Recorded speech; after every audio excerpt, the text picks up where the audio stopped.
Hi Shivam, good afternoon.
Hi everyone, good afternoon.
Hi everyone.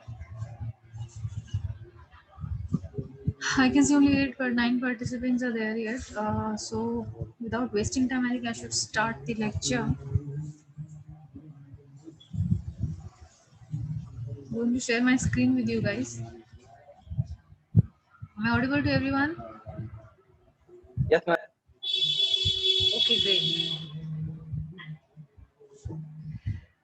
So earlier last week we covered the other subject, Constitution of India. I am also going to take your another subject, which is called economics for engineers. So just see the code and everything, and I hope that you all have got your syllabus with you for this subject. अगर नहीं है तो मुझे बता दीजिएगा, मैं आपके साथ शेयर भी कर लूँगी in person. But I am assuming that everybody of you have the syllabus with you guys.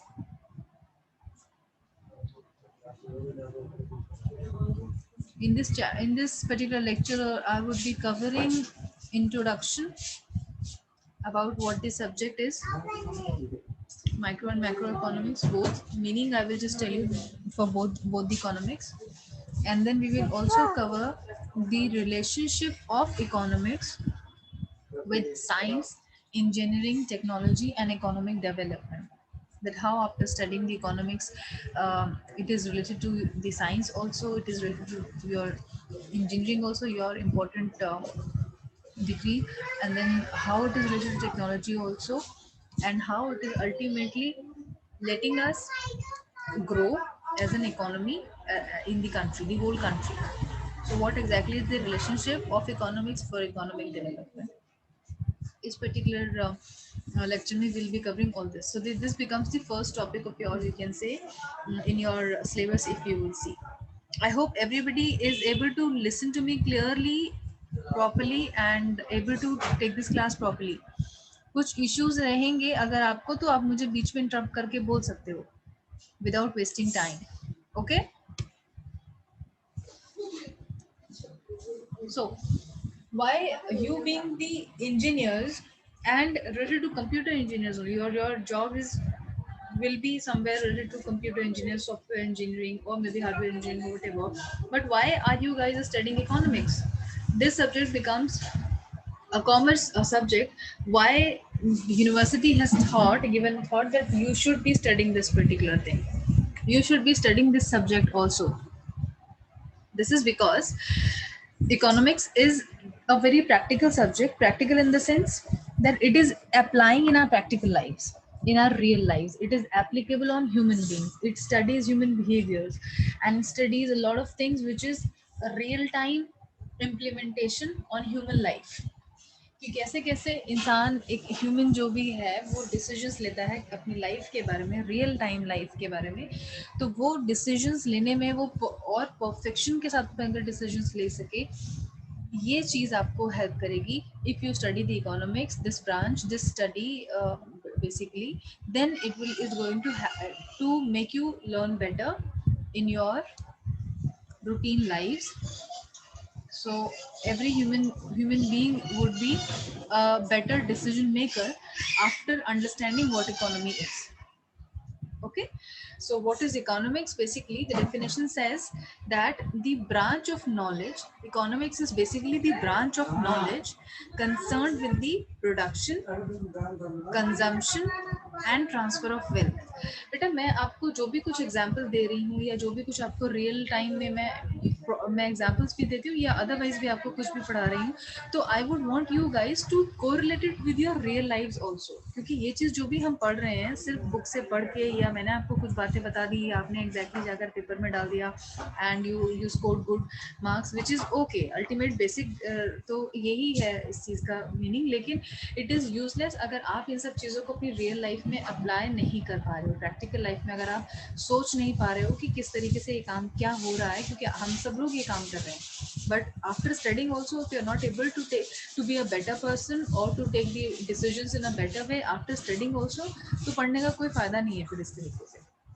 So try thinking and correlating your real time things with the study we are doing. आप जो कुछ भी जी रहे हो अपनी personal life, आपको पता है, और जो कुछ हम अभी भी स्टडी कर रहे हैं या आगे भी स्टडी करेंगे, उसको आपको कोरिलेट करके सोचना है हमेशा से कि इसको आप कैसे हेल्पफुल अपनी लाइफ में कर बेटर बना सकते हो और हेल्पफुल अपनी लाइफ को और कर सकते हो। ठीक है, तो व्हेन आई से it is a branch of knowledge concern with production, consumption and transfer of wealth. Ultimately अगर हम देखें बेसिकली क्या हो रहा है किसी भी एक कंट्री में, अगर हम बात करें, आप हैं, मैं हूँ, कोई भी पर्सन है, हम लोग क्या करते हैं, हम पैसा कमा रहे हैं, कुछ लोग अर्न कर रहे हैं, कुछ लोग कहीं से, मतलब everybody is actually trying to earn the wealth, पैसा कमाने की कोशिश कर रहे हैं। क्यों? क्योंकि हमारे कुछ रिक्वायरमेंट्स हैं, कुछ नीड्स हैं, कुछ वांट्स हैं जिनको हम फुलफिल करना चाहते हैं। ठीक है, तो अब जो इकोनॉमिक्स है वो प्रोडक्शन पे डिपेंड करती है, मतलब हम जो भी कुछ पढ़ रहे हैं वो या तो प्रोडक्शन से रिलेटेड होगा, या कंजम्पशन से रिलेटेड होगा, या ट्रांसफर हो रहा होगा पैसा इधर से उधर। प्रोडक्शन का मतलब हुआ कोई भी बिजनेस है, for example they are manufacturing something, कोई प्रोडक्ट मैन्युफैक्चर कर रहे हैं, दैट बिकम्स प्रोडक्शन, वो प्रोड्यूस क्यों कर रहे हैं, क्योंकि उसकी रिक्वायरमेंट है मार्केट में, कोई ना कोई उसको खरीदेगा जरूर, उसकी कुछ ना कुछ मार्केट में डिमांड है। डिमांड दैट, अगर डिमांड है तो कंजम्पशन होगा, कंज्यूम हो रहा है। या तो अगर वो कोई प्रोडक्ट है, प्रोडक्ट खाने का प्रोडक्ट है तो हम कंज्यूम उसको खाकर करेंगे, अगर कोई प्रोडक्ट पहनने का है तो हम उसको पहन के कंज्यूम करेंगे, अगर कोई प्रोडक्ट का नेचर कुछ और तरीके का है तो हम उसको उस तरीके से कंज्यूम करेंगे। सो प्रोडक्शन मतलब जो बिजनेसेस हैं, जो कंपनीज हैं, वो प्रोड्यूस कर रही हैं, मैन्युफैक्चर कर रही हैं उन प्रोडक्ट्स को और मार्केट में सेल कर रही हैं। तो जो लोग कंज्यूम करते हैं वो उनको खरीद रहे हैं, कंज्यूम कर रहे हैं। तो बेसिकली इन दोनों चीज़ों से क्या हो रहा है, ट्रांसफर ऑफ वेल्थ हो रहा है। मुझे कहीं से मैं कुछ अर्न करती हूँ पैसा, तो मुझे एक कहीं से एक ट्रांसफर ऑफ वेल्थ हुआ बिकॉज ऑफ समथिंग, कि मैंने कुछ या तो उनको सर्विस दिया, या कोई प्रोडक्ट, या तो हम प्रोडक्ट कंज्यूम करते हैं या हम सर्विसेज भी कंज्यूम करते हैं। तो सर्विसेज जैसे फॉर एग्जांपल अब मैं आपको पढ़ा रही हूँ, so this is my service, I have some knowledge which I am sharing, so this is the service which I am giving, in respect to that I am earning something। समझ रहे हो आप?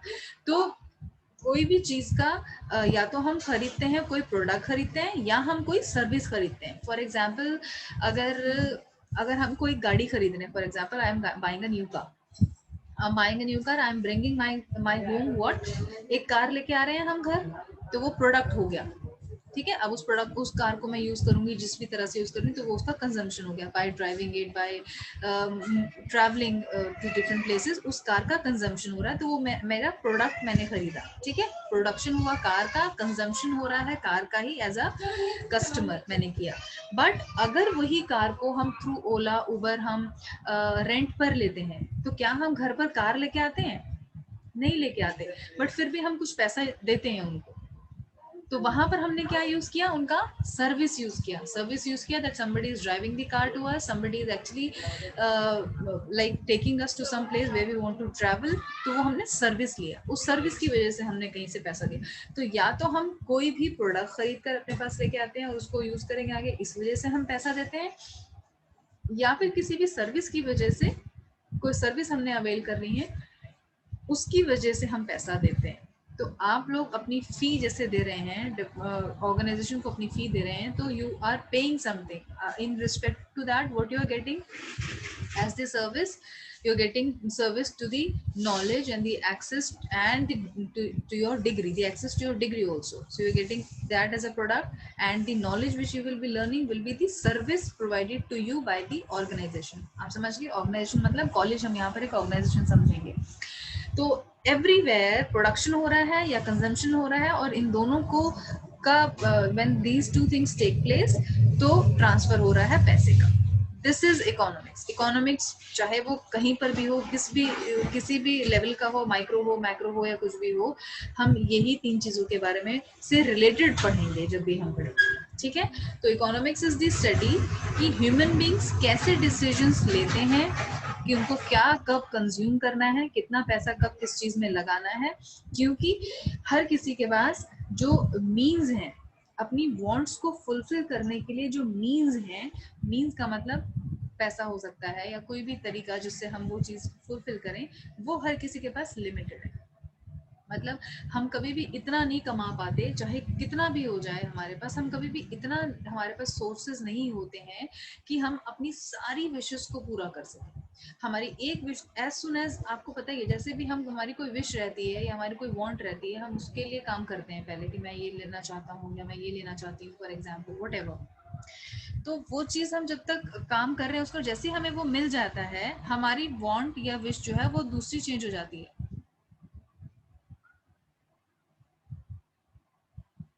तो हमारे जो, इसलिए हम कहते हैं कि जो हमारी डिजायर्स हैं, जो हमारी वांट्स हैं, वो तो अनलिमिटेड हैं और रहेंगी ही। The moment we will fulfil one of our demand, one of our want, हमारी दूसरी कुछ ना कुछ रिक्वायरमेंट आ जाएगी कि हमें अब ये अचीव करना है, हमें अब ये अचीव करना है। तो इकोनॉमिक्स इज दिस स्टडी कि कैसे ह्यूमंस डिसाइड करते हैं कि उनके पास जो लिमिटेड सोर्सेज हैं उससे वो अपनी अनलिमिटेड डिमांड्स को कैसे फुलफिल करें। This is all economics is all about, कि हम कितना रैशनली, कितना इंटेलेक्चुअली, कितना इंटेलिजेंटली डिसीजन ले पा रहे हैं, सही डिसीजन ले पा रहे हैं, कि अब हमारी जो वांट्स हैं हम उनको प्रायोरिटाइज कर रहे हैं। ऐसा नहीं होना चाहिए कि हमारे पास खाने के लिए प्रॉपर पैसे नहीं है या हमारे पास प्रॉपर घर रहने के लिए नहीं, जो एक बेसिक रिक्वायरमेंट होती है एक ह्यूमन बीइंग की, रोटी कपड़ा मकान जैसे हम नॉर्मल लैंग्वेज में बोलते हैं, तो वो हमारा फुलफिल नहीं हुआ and we are thinking to get something luxurious which we generally do also, हम करते भी हैं, we are owning iPhones, we are owning some luxury gadgets just to show off, but we are not able to fulfill our basic requirements. हम basic requirement जो वो better नहीं कर पाते, हम खाना nutritious शायद ना खा पाए उतना अच्छे से, डाइट उतना प्रॉपर नहीं ले पाए, but we want to own some luxury item just to show off. So we are not rational consumer, we are not a rational human being, because we are not able to make the decisions properly and in the benefit of hours in the best possible manner. जो हमारे पास resources हैं, जितना हमारे पास पैसा है, pocket money, whatever limited amount of income we have, उससे हम अपना रैशनल डिसीजन नहीं ले पा रहे कि जो चीज इंपॉर्टेंट है उसको पहले हम फुलफिल करें. अंडरस्टूड? ये हमेशा रहेगा कि जो हमारे पास मीन्स हैं, जो मैंने आपको बताया अभी कंप्लीट करने के लिए वांट्स को, वो हमारे पास हमेशा स्कार्स ही रहेंगे. स्कार्सिटी का मतलब होता है ह्यूमन वांट्स, जो भी गुड्स एंड सर्विसेज के हैं उनको अवेल करने के लिए जो हमारे पास रिसोर्सेज हैं वो हमेशा ही कम रहेंगे. हमारी वांट्स जो है वो हमेशा एक्सीड करेंगी हमारे पास जो रिसोर्सेज हैं उनको फुलफिल करने के लिए. मेरे पास अगर मैं लाख रुपया सपोज एक सैलरी मेरा अर्न करने का है, मेरे खर्चे हमेशा लाख रुपए से ज़्यादा ही होंगे. जब मैं 10,000 रुपये कमाती थी तब मेरे खर्चे 15,000 रुपये थे. आज मैं लाख रुपए कमाती हूँ तो मेरे खर्चे वो 15,000 वाले नहीं रहे हैं, मेरे खर्चे 1.5 लाख वाले हो गए.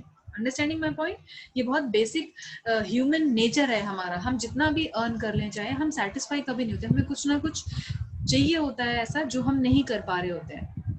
सो better decisions to be taken by any human being with that limited amount of income or these resources is what we call as the economics. ठीक है? तो इकोनॉमिक्स को इसलिए पढ़ने की जरूरत पड़ रही है हमको कि हम रैशनल डिसीजन ले पाए. Micro economics versus macro economics. तो हमने इकोनॉमिक्स का बेसिक तो रूल समझ गया कि क्या है. हम प्रोडक्शन, कंजम्पशन, पैसा ट्रांसफर, इन सब चीज़ों के बारे में बात करेंगे. या फिर हमें ये पता है कि हमारी वांट्स अनलिमिटेड है और हमारे पास मीन्स और रिसोर्सेज लिमिटेड है, हमें उनसे कैसे डिसीजन लेकर अपने जो अनलिमिटेड वांट्स है उनको फुलफिल करना है. लेकिन माइक्रो इकोनॉमिक्स और मैक्रो इकोनॉमिक्स क्या होता है ना. इकोनॉमिक्स में माइक्रो लेवल पे यानी कि इंडिविजुअल लेवल पे अगर कुछ अप्लाई हो रहा है इंडिविजुअल लेवल पे तो वो माइक्रो इकोनॉमिक्स है. माइक्रो जैसे नाम से ही लग रहा है small, and macro is the broader thing, बड़े लेवल पे अगर हम उसको अप्लाई करते हैं. इकोनॉमिक्स को अगर हम एक छोटे लेवल पे अप्लाई करें, एक इंडिविजुअल लेवल पे अगर हम अप्लाई करके कुछ भी पढ़ रहे हैं, दैट इज माइक्रो इकोनॉमिक्स. और अगर हम एक पूरे कंट्री के लेवल पे अगर हम पढ़ रहे हैं, for example we always say, आपने सुना होगा that India is an economy, US is an economy, every country is an economy. जब हम अपनी कंट्री के बारे में पूरी कंट्री लेवल पे बात कर रहे हैं कि कंट्री में कितना एम्प्लॉयमेंट है, कितना GDP है, पर कैपिटा इनकम क्या है लोगों का, कितना इन्फ्लेशन रेट है, तो हम पूरी कंट्री के बारे में जब बात कर रहे हैं, that becomes macro economics. India yes is an economy, any country in every country is an economy. अगर हम उसमें ये सारे डिसीजंस ले पा रहे हैं कि हमारी कंट्री में सपोज पूरी कंट्री का इतना डिमांड है इस चीज़ का, एक पर्टिकुलर प्रोडक्ट का, और उतना हम सप्लाई कर पा रहे हैं. अगर सप्लाई नहीं कर पा रहे हैं, हम खुद प्रोड्यूस ही नहीं कर पा रहे हैं, तो हमें दूसरी कंट्रीज से इंपोर्ट करना पड़ता है. किसी भी प्रोडक्ट की बात अगर हम करते हैं, फॉर एग्जाम्पल अगर हम पेट्रोल की बात करते हैं, इट इज़ रूटीन लाइफ में हमारा ये एक प्रोडक्ट है जो हर किसी को चाहिए है ट्रैवल करने के लिए. तो क्या हमारी कंट्री इतना प्रोड्यूस कर पा रही जितना इसकी रिक्वायरमेंट है? अगर तो प्रोड्यूस कर पा रही है, it is well and good. अगर नहीं कर पा रही है तो हमें दूसरी कंट्रीज से लेना पड़ता है. उन कंट्रीज के पास शायद और ऐसा कुछ नहीं है, जो लोग पेट्रोल प्रोड्यूस कर पा रहे हैं शायद उनके पास और कुछ नहीं है प्रोड्यूस करने के लिए. We as a country, as an economy are very good producer of cereals. For example हमारी 130 करोड़ की आबादी है, लेकिन हम फिर भी सीरियल्स, गेहूं, आटा, चावल, दाल, ये सब हम लोग बाहर से इंपोर्ट नहीं, ना के बराबर करते हैं. हम खुद ही अपनी कंट्री में ये प्रोड्यूस कर पा रहे हैं. This particular kind of like you can say, अगर हम इस प्रोडक्ट की बात करें तो कोई भी इकोनॉमिक लेवल पे, कंट्री लेवल पे या गवर्नमेंट, सेंट्रल गवर्नमेंट के लेवल पे अगर हम कुछ भी डिसीजंस ले रहे हैं या कुछ भी स्टडी के बारे में बात कर रहे हैं, किसी भी पर्टिकुलर प्रॉब्लम के बारे में बात कर रहे हैं या किसी भी पर्टिकुलर प्रोडक्ट के बारे में बात कर रहे हैं, दैट बिकम्स मैक्रो इकोनॉमिक्स. ठीक है? अब मैं स्टेटमेंट पढ़ रही हूँ जो सामने आपको स्क्रीन पे दिख रहा होगा. Micro economics is the study of individuals. And business decisions, ठीक है, जो इंडिविजुअल लेवल पे हो रहे हैं, या एक पर्टिकुलर छोटी सी कंपनी के बारे में हम बात करें या किसी पर्टिकुलर बड़ी कंपनी के बारे में बात करें, तो that also becomes micro economics, क्योंकि एक पर्टिकुलर सेक्टर या एक पर्टिकुलर इंडिविजुअल, एक पर्टिकुलर हम किसी सेगमेंट की बात कर रहे हैं, पूरी कंट्री की बात नहीं कर रहे हैं, but that particular thing may और may not apply when we talk about the country. For example, अगर हम एक स्टेट की बात कर रहे हैं, हम दिल्ली की बात कर रहे हैं, तो दिल्ली में कुछ इश्यूज ऐसे हो सकते हैं जो दूसरी स्टेट में ना ही हो, या किसी दूसरी स्टेट में ऐसे इश्यूज हो सकते हैं जो दिल्ली में ना हो। लेकिन जब हम मैक्रो इकोनॉमिक्स की बात करेंगे या इंडिया की बात करेंगे, तो इंडिया में हमें सारी स्टेट्स की कलेक्टिवली जो प्रॉब्लम्स हैं उनके बारे में हम बात करेंगे कि इंडिया फेसेस दीज प्रॉब्लम्स, या India is good at these productions, ये प्रोडक्ट को प्रोड्यूस करने में इंडिया बहुत अच्छा है, ये इश्यूज हैं इंडिया में, unemployment is an issue, so that becomes a an international or national level issue, that becomes macroeconomics, ठीक है। ये दोनों ब्रांचेस अलग अलग हम स्टडी तो करते हैं, बट इनके जो कॉन्सेप्ट्स हैं या जो लॉज हैं वो सब कुछ इंटरडिपेंडेंट हैं और कॉम्प्लीमेंट करते हैं एक दूसरे से। यानी कि अगर मैं कुछ भी स्टडी कर रही हूँ इंडिविजुअल लेवल पे, तो जो भी लॉ है वो अप्लाई होगा यहाँ पर, तो इंडिविजुअल लेवल पे, मैक्रो पे, बड़े लेवल पे अप्लाई होगा, बट ऑलमोस्ट जो कॉन्सेप्ट्स हैं वो सेम रहेंगे, सिर्फ एप्लीकेबिलिटी जो है वो थोड़ा एक ब्रॉडर जो पॉपुलेशन है उसको हो जाएगा, that is it. But otherwise we will always assume that all the laws of economics और whatever problems issues we will study in the economics will be applicable in both the levels in the same way, and they will be interdependent also, and they will complement each other, ठीक है। Micro economics में basically ये जो नीचे चार मैंने आपको options दिए हुए हैं यहाँ पे, माइक्रो इकोनॉमिक्स इन्वॉल्व सेवरल की principles including all these things like demand, production, cost and labour. तो इकोनॉमिक्स सिर्फ इन चार चीज़ों पर भी नहीं डिपेंडेंट है, और भी ब्रॉडर कॉन्सेप्ट है। अल्टीमेटली तो प्रोडक्शन और कंजम्पशन ही है, बट ये आगे इतना ज़्यादा ब्रॉडर है और सारे टॉपिक्स में कि अगर आप इनको इंडिविजुअली छोटा छोटा करके सब कुछ पढ़ना शुरू करेंगे तो बहुत सारे की प्रिंसिपल्स हो जाएंगे इकोनॉमिक्स के। तो अभी जो इम्पोर्टेंट है हम उन पर कॉन्सेंट्रेट कर रहे हैं माइक्रो इकोनॉमिक्स से रिलेटेड, वो ये है demand, supply and equilibrium. Demand किसी भी चीज़ की, अगर मैं आपको डिमांड की बात करूं कि व्हाट इज डिमांड, अगर मैं कुछ डिमांड रखती हूँ कि this is my demand, for example I would want to own a very beautiful house maybe somewhere, ठीक है, मैं मुंबई में या दिल्ली में मैं अपना एक बहुत बड़ा एक अपना बंगलो ओन करना चाहती हूँ, ये मेरी डिमांड है। तो क्या ये मेरी डिमांड होगी? ये मेरी डिमांड नहीं होगी इकोनॉमिक्स में, ये मेरी डिमांड नहीं होगी, क्योंकि ये मेरी विश है, और विश के साथ साथ मेरे पास उस पर्टिकुलर विश को फुलफिल करने के लिए पैसा भी होना चाहिए। एक तो मैं खरीदना चाहती हूँ, दूसरा मेरे पास पैसा भी खरीदने के लिए, तो मैं खरीद सकती हूँ, then only it becomes demand in economics. Just because I have a wish to own a Mercedes, I wish to own some luxury item, वो मेरी डिमांड नहीं बनती है इकोनॉमिक्स में। That only becomes that wish is there and willingness to buy that particular thing is also there, that becomes demand. Demand and law of demand is a very separate topic in this particular subject, जो हम detail में later on भी पढ़ेंगे, but just to give you the overview. Demand, now supply. For example, एक market study किया किसी एक may be businessman ने, उसने सोचा कि मार्केट में आजकल एक पर्टिकुलर ये प्रोडक्ट है, इसकी बहुत ज़्यादा डिमांड है, लोग इसको खरीदेंगे बहुत ज़्यादा, तो मैं प्रोड्यूस करता हूँ। उसने सर्वे कर लिया कि इतना मैं प्रोड्यूस करूँगा तो इतना तो बिक ही जाएगा। किसी भी चीज़ को खरीदने की मार्केट में अगर कस्टमर्स हैं, चाह है उनको खरीदने की और पैसा भी है, तो दैट बिकम्स डिमांड। उस पर्टिकुलर डिमांड को फुलफिल करने के लिए जो सप्लाई उस पर्टिकुलर प्रोडक्ट की होती है कि मार्केट में अवेलेबिलिटी है उस प्रोडक्ट की, दैट बिकम्स सप्लाई। कि for example there are 100 buyers of से हम छोटा सा एग्जांपल ले लेते हैं कि आटा, दाल, चावल जो बेसिक रिक्वायरमेंट होती है, कि हम फूड ग्रेन्स हैं या वीट है, हमें 100 कस्टमर्स हैं हमारे पास जो 100 किलो वीट खरीदना चाहते हैं, तो उनके पास पैसा भी है, वो खरीदना भी चाह रहे हैं क्योंकि उनकी इतनी रिक्वायरमेंट है, वो इतना कंज्यूम कर लेते हैं। तो अब सप्लाई में मैंने देखना पड़ेगा कि क्या इतना मार्केट में है, उतना अवेलेबल सीरियल वीट उतना अवेलेबल है, दैट बिकम्स सप्लाई। हम उतना प्रोड्यूस कर पा रहे हैं, मार्केट में अवेलेबल है, हाँ इजिली के आदमी के पास पैसा है और विश भी है, वो जाकर गेहूं खरीद कर अपने घर में लेकर आ रहा है, तो डिमांड भी होगी, सप्लाई भी होगी। बहुत बार ऐसा होता है कि मार्केट में कई बार तो सप्लाई बहुत ज्यादा होती है किसी चीज की, लेकिन डिमांड नहीं होती, लोग खरीदते ही नहीं। आपने देखा होगा बहुत सारी चीजें, प्रोडक्ट्स, बहुत सारे बड़े ब्रांड्स हैं, प्रोडक्ट्स लेके आते हैं मार्केट में, बेचते हैं, लेकिन सप्लाई ज्यादा होती है, डिमांड कम होती है, फिर बाद में वो सेल में निकाल देते हैं अपने प्रोडक्ट्स। तो सप्लाई ज्यादा थी उस टाइम पे।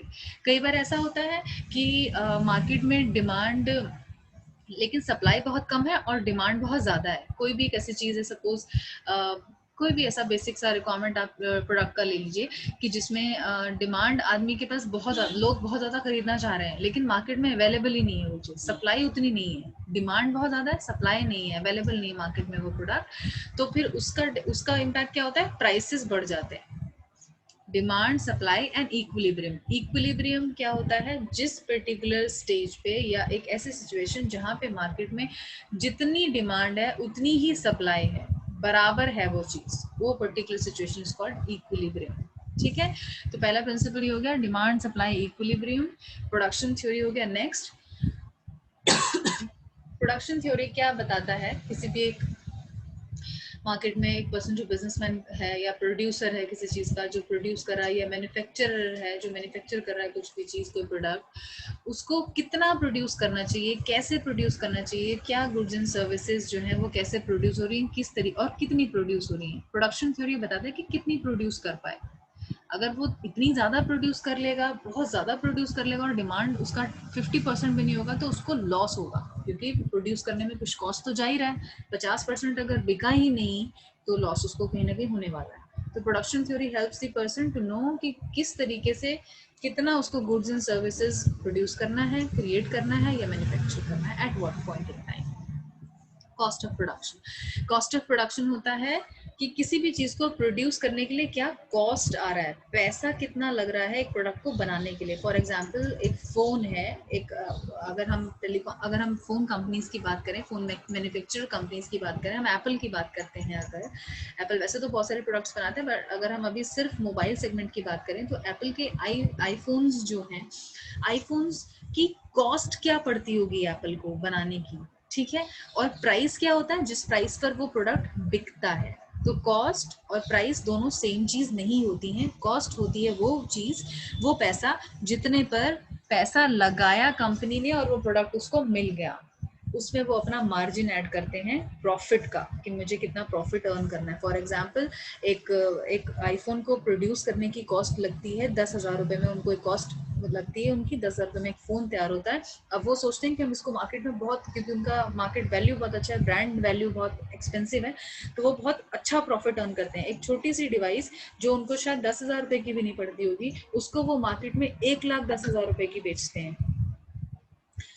उनका मार्जिन बहुत ज़्यादा है। तो वो हमें एज दी बिजनेस पर्सन हमें देखना है कि हम किस लेवल पे हैं बिजनेस के, हम अपना कितना मार्जिन रखें। कुछ लोग 10% मार्जिन पे काम करते हैं, कुछ लोग 20% मार्जिन पे काम करते हैं, कि 10 रुपये की कॉस्ट को, जो कॉस्ट का प्रोडक्ट है उसको 12 रुपये में बेचेंगे मार्केट में, या 15 रुपये में बेचेंगे, वट। तो जिस प्राइस पर वो जिस अमाउंट पे वो बेच रहे हैं, दैट बिकम्स प्राइस। और वो अमाउंट ऑफ जो भी पैसा है जिस पर वो प्रोडक्ट बन के तैयार हुआ है, वो कॉस्ट है। तो cost plus profit is equal to price of the good, या फिर कोई सर्विस का भी तो हम पैसे देते हैं, तो सर्विस का भी इस तरीके से कॉस्ट डिटरमाइन होती है। तो कॉस्ट ऑफ प्रोडक्शन क्या है, ये भी बहुत इंपॉर्टेंट प्रिंसिपल है इकोनॉमिक्स का। Then labour economics. Labour economics क्या हुआ, ये प्रिंसिपल बताता है इकोनॉमिक्स का कि किसी भी कोई भी ह्यूमन बीइंग है जिसको हम हायर कर रहे हैं, human resources, HR department important किस लिए होता है, क्योंकि वो ये सब चीज एनालिसिस करता है कि एक पर्टिकुलर पर्सन को हम किस कॉस्ट पे हायर कर रहे हैं। एक तो होगा कि हम प्रोडक्ट को मैन्युफैक्चर कर रहे हैं, उसकी क्या कॉस्ट हुई, लेकिन जो आदमी लोग काम करते हैं, जो human beings are working in the organisation, उनकी भी तो कॉस्ट होती है, जो हम सीटीसी हमें ऑफर किया जाता है। For example if person is working in corporate, उसको बोलते हैं ना कि this particular we are going to hire इतने engineers and the CTC will be this. तो वो अपनी ऑर्गेनाइजेशन का एनालिसिस करने के बाद कि हम ये काम एक पर्सन से करवाएंगे और इसको इतना काम अगर वो करके देगा तो हमें इसका इतना आउटपुट निकलेगा, तो हम उसको इतना पैसा दे सकते हैं। Obviously it will never be equal, जितना भी वो हमसे अर्न कर सकते हैं हमारे काम से, वो हमें उतना पैसा कभी भी नहीं देंगे, वो अपना प्रॉफिट उसमें रखते हैं। तो यानी कि ऐसा ज़रूर हो सकता है कि अगर मुझे suppose I am earning 12 lakhs per annum, I am earning 12 lakhs per annum, तो शायद मुझसे मेरी ऑर्गेनाइजेशन को बेनिफिट 20 लाख 25 लाख का होता हो, तभी वो 12 लाख रुपया मुझे देने के लिए रेडी है। तो लेबर इकोनॉमिक्स वही होता है कि ये प्रिंसिपल ये डिटरमाइन करता है, ये एनालिसिस करके सजेस्ट करता है कि कोई भी एक वर्कर है या कोई एम्प्लॉय है ऑर्गेनाइजेशन में, उसकी क्या कॉस्ट होगी, वेजेस या सैलरीज, ठीक है, या उसकी क्या इनकम होगी। This is what it is, what labour economics is. तो इकोनॉमिक्स बेसिकली इन सब चीज़ों पर भी अगर हम एक बिजनेस की बात कर रहे हैं तो उन सब चीज़ों पर भी एनालिसिस करता है, demand, supply, production cost, profit, labour cost and all those things. यहाँ तक सभी को क्लियर है? Micro economics and macro economics, micro we have covered. अगर यही सब चीज़ें जो मैंने बाकी अभी आपको प्रिंसिपल्स बताए हैं, इन्हीं को अगर हम एक नेशनल लेवल पे या as an economy country level पे या गवर्नमेंट के लेवल पे as a country as a whole, economy as a whole अगर हम इम्प्लाई करेंगे, so that becomes macro economics. So this is basically the study of the behaviour of the country. हम जो भी प्रॉब्लम्स के बारे में बात कर रहे हैं वो पूरी कंट्री के लेवल पे बात कर रहे हैं कि क्या कंट्री की प्रॉब्लम्स हैं। कंट्री का प्रॉब्लम अभी आजकल इंडिया में अनएम्प्लॉयमेंट इतना ज़्यादा हो गया बिकॉज ऑफ दिस कोविड जैसे, तो अनएम्प्लॉयमेंट बहुत ही मेजर प्रॉब्लम है अभी, जिसके लिए गवर्नमेंट को सोचना चाहिए। Everybody is concerned about their jobs, nobody is getting the new jobs, even the people who are working उनकी अपनी खुद की जॉब भी सिक्योर नहीं है, so they are very concerned about that कि नौकरी मिलेगी नहीं मिलेगी, कितने टाइम तक और हम लोग अनएम्प्लॉयड बैठने वाले हैं, क्योंकि बेसिक रिक्वायरमेंट फुलफिल नहीं हो पा रही है लोगों की। बेसिक रिक्वायरमेंट मीन्स जो एक तरीके से मील्स अ डे है या staying somewhere, roti kapda and makaan, which we talk about always basic necessities में, ये 3 रिक्वायरमेंट्स भी अगर किसी की पूरी नहीं हो रही हैं तो it is alarming situation in the country जो अभी करंटली है। Unemployment is at its peak now, people are very you can say concerned and disturbed with this problem of unemployment, that they do not have the job and they are even ready to work at a far lower price than what they were working earlier before this COVID. Not only in our country, it is actually a global problem now, but हम अगर as an economy अपनी country की बात करें तो हमारे यहाँ पर ये बहुत ही बड़ा problem अभी है currently। Okay, rate of inflation जैसे एक एग्जांपल हो गया। रेट ऑफ इन्फ्लेशन हम किसी एक पर्सन की सिर्फ एक इंडिविजुअल के ऊपर डिपेंड नहीं करता, but as a whole it will depend on the demand and supply of the country. अगर बहुत ज़्यादा पूरी कंट्री डिमांड बहुत ज़्यादा कर रही है और सप्लाई बहुत कम है तो ऑब्वियसली उसका प्राइस बढ़ जाएगा, उस पर्टिकुलर चीज का price. And this is what continuously inflation क्या होता है, continuously rise in the prices of any product is inflation. होता है ना मार्केट में बड़ा इन्फ्लेशन आ गया है, तो क्या मतलब होता है उसका इन्फ्लेशन का, कि मार्केट में कोई चीज़ पहले मिलती थी, अब हम खुद ही देखें अगर हमारे पिछले 20 साल के उसमें के पहले जो चीज़ 10 साल 20 साल पहले जो चीज़ जितने अमाउंट की मिलती थी आज वो उतने अमाउंट की नहीं मिलती है, आज उसका पैसा प्राइस बढ़ गया है। Why is it so? It is because of the inflation. ठीक है, मैक्रो इकोनॉमिक्स एग्जामिन्स ये सब कुछ कंसिडर करती है economy wide phenomena. Economy wide मतलब एक पूरा कंट्री के लेवल पर, इतना बड़े लेवल पर नेशनल इनकम क्या है किसी पर्सन का, मतलब टोटल जीडीपी क्या है कंट्री का, पर कैपिटा इनकम क्या है, मतलब पर कैपिटा इनकम एक इंडिविजुअल की ऑन एन एवरेज क्या इनकम है हमारे देश में। अनएम्प्लॉयमेंट के प्रॉब्लम जैसे हम पढ़ रहे हैं पूरे देश की। रेट ऑफ ग्रोथ क्या है, rate of growth as an economy क्या है, कि इंडिया पहले इस पर्टिकुलर प्रोडक्शन में दुनिया में इस नंबर पे आता था, आज किस नंबर पे आता है, that becomes rate of growth. किस रेट से हम ग्रो कर रहे हैं, क्या नीचे आ गए हैं हम या ऊपर आ गए हैं, ग्रो कर रहा है या हम we have fallen, what. And the price levels depending upon the level of the country, that becomes macro economics. ठीक है, अभी हमने इकोनॉमिक्स कवर कर लिया, what is economy. We have also covered that what exactly is the application at individual level, it is micro, at global at country level it is macro, it is a broader concept. अब economics का relationship क्या है science से related क्या है, किसी को यहाँ तक कुछ क्वेश्चंस हैं तो मुझे बताइए। माइक्रो इकोनॉमिक्स में, मैक्रो इकोनॉमिक्स में आपको कुछ लगता है कि कुछ रियल टाइम एग्जांपल आपके पास हैं जो आपको इससे रिलेट करके आप समझ पा रहे हो कि you think that you should be asking something and it is not clear to you? आप मुझे बताइए कुछ भी ऐसा है अभी, अगर किसी के पास कुछ क्वेश्चन हैं तो। एनीबडी? सबको सब कुछ क्लियर है?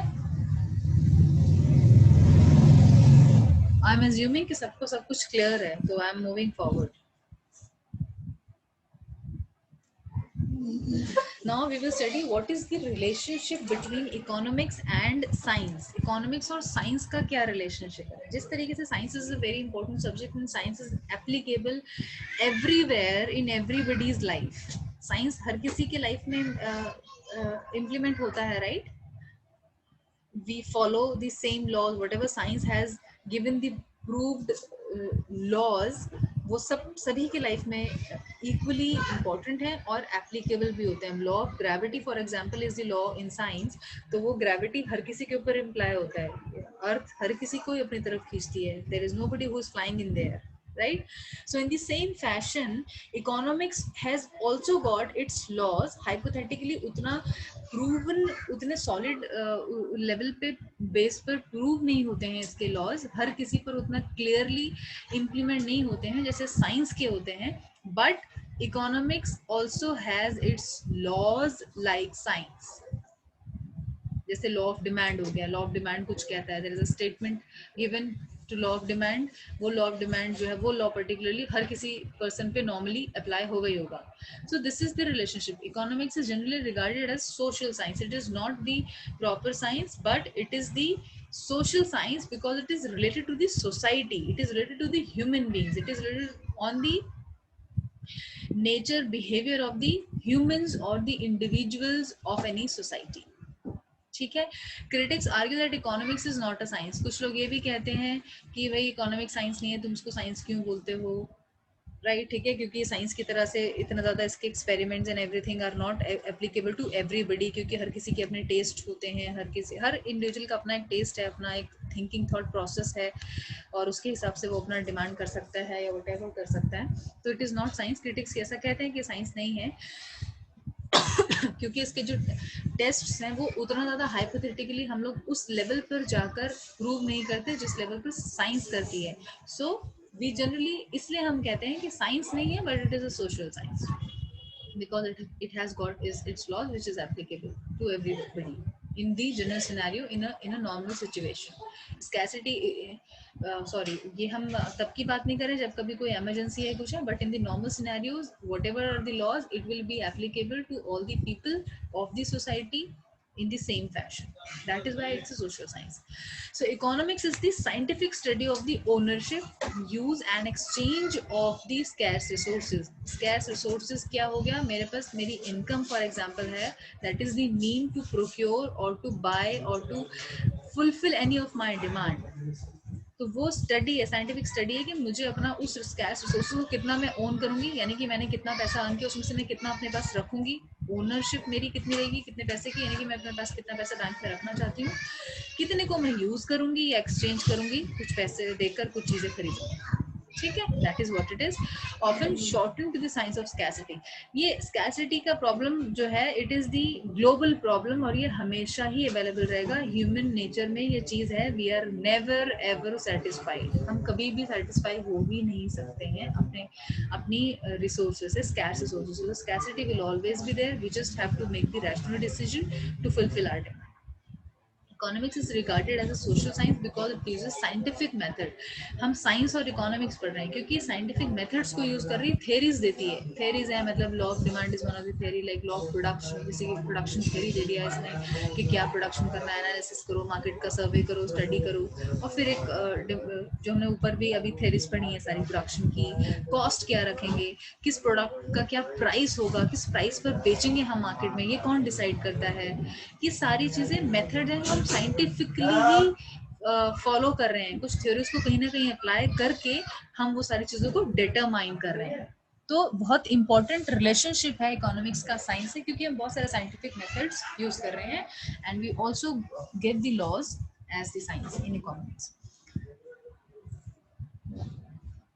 Importance of economics of science is substantially, it's very importantly, due to the importance of science as a driver of technology, and technology a driver of productivity and growth. अगर technology ही नहीं होगी, for example we would not be able to reach, technology है जैसे अगर हमें कुछ भी सर्वे ही करना है, सपोज सर्वे करना है, it is very difficult to reach the people across the nation. तो हमारी टेक्नोलॉजी के थ्रू, अब हमारे पास फोन्स हैं, हमारे पास ये आज जैसे टेक्नोलॉजी के थ्रू ही हम एक दूसरे से मीटिंग कर पा रहे हैं या क्लासेस लेक्चर ले पा रहे हैं, even during this emergency times. तो इसी तरीके से इकोनॉमिक्स में कुछ भी हमें सर्वे करना है, कुछ भी स्टडी करना है, उसके लिए जो साइंस के थ्रू टेक्नोलॉजी आई है व्हाटएवर, उस टेक्नोलॉजी को यूज करके हम इकोनॉमिक्स को somehow these both are interrelated, so somehow we are able to determine and take it to a further level that how productivity growth कैसे मतलब हम कर पा रहे हैं, इकोनॉमिक्स को हम फॉलो कर पा रहे हैं with the help of science. अगर ये टेक्नोलॉजी नहीं होती तो शायद इतना इजीली हम इस चीज़ को नहीं कर पाते। Believing that science matters, economists have attempted to understand the behavior of scientists and the operation of the scientific institutions. So economics जो भी experts होते हैं, economics के जो experts हैं उन्हें हम economists कहते हैं, who understand what economics is and who are very much important as the decision maker for the economy and its benefit, for its benefit, those are the economists, and they understand कि scientists भी अपना role बहुत अच्छे से play करते हैं और वो क्या क्या अपना अपने जो काम कर रहे हैं, and how scientists are also able to help economists to make or drive this economy in a better way. So economics is the study of production and transfer of wealth, हम already पढ़ चुके हैं, is a science in and of itself. However, additional fields of science